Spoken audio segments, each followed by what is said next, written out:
We're going to see here how you might combine radicals that don't appear to be like radicals from the outset by first simplifying them. And once we simplify them, we'll find there's like radicals in the expressions.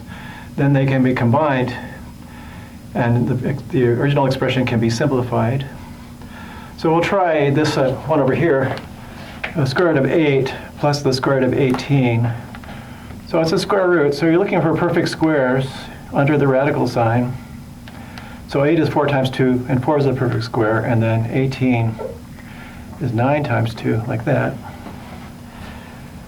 And then, of course, that gives you the square root of 4, square root of 2, plus square root of 9, square root of 2, like that. Which becomes 2 root 2 plus 3 root 2, like that. And then we've got 2 plus 3 times root 2, which is 5 root 2. All right. And then the slightly more complicated one here, we'll try the same strategy. We still have a square root, so we're looking for perfect squares.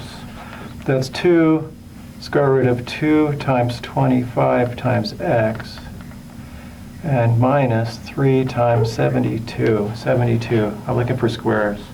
36 times 2 times x, like that. And these perfect squares, the 25 and the 36, they get written like this. So you can factor them out as the square root of 36 and the square root of 25. Let's do it. So I get 2 square root of 25, and I've got the square root of 2x left over. Let's make sure that, so here's 2x sitting here. And then I've got minus 3, the square root of 36, square root of 2x. There's the 2x there. The 3 comes from the coefficient that was already in front. Okay, there we go. And that's going to be 2 times 5, so that's 10 root 2x. And that's going to be 3 times 6, which is 18 root 2x. So you get minus 8. 10 plus minus 18 is minus 8 square root of 2x. Okay, and here's another example. We'll try to make something that looks like it might be good for something. Here's a triangle. It's got these strange measured perimeters.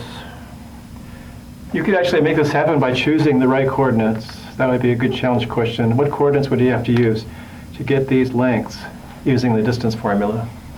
I'm not doing it, but it could happen. So find the perimeter. The perimeter is the sum of the sides of the triangle.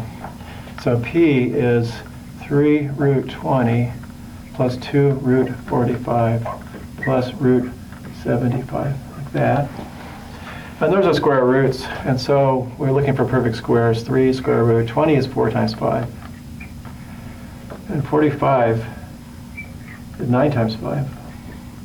And 75 is 3 times 25. So I'm hunting for perfect squares. So here are the perfect squares: 4, 9, and 25. And the remaining factors have no perfect squares in them, so we can't simplify it any further once we take those perfect squares out. So here we go. So the square root of 4, we'll write it 3 square root of 4 square root of 5 plus 2 square root of 9 square root of 5 plus square root of 3 square root of 25, like that. And so that's 6 root 5, 3 times 2, and another 6. So another 6 root 5, 2 times 3. And here's 5 times root 3. So not all of those radicals are like radicals, but the first two are. So we go 12 root 5 plus 5 root 3. And we've completed the problem. So we simplified. We noticed sometimes when you simplify radicals, they become like radicals. So if you're adding and subtracting, once they're simplified, you can find a way to combine them, like this one and this one, or even this one. In general, if you just write down any old radical expressions, you try to add and subtract them, they probably don't turn into like radicals. So these are just special cases where once we simplify the radicals, they become like radicals. But for most radicals, that won't happen, and you just can't combine them.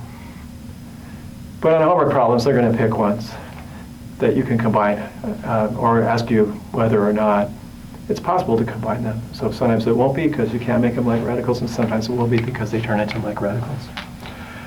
Okay. That's at the end of adding and subtracting like radicals. Let's move on to the next screen and try to finish off this section. It's coming up. See you in a minute.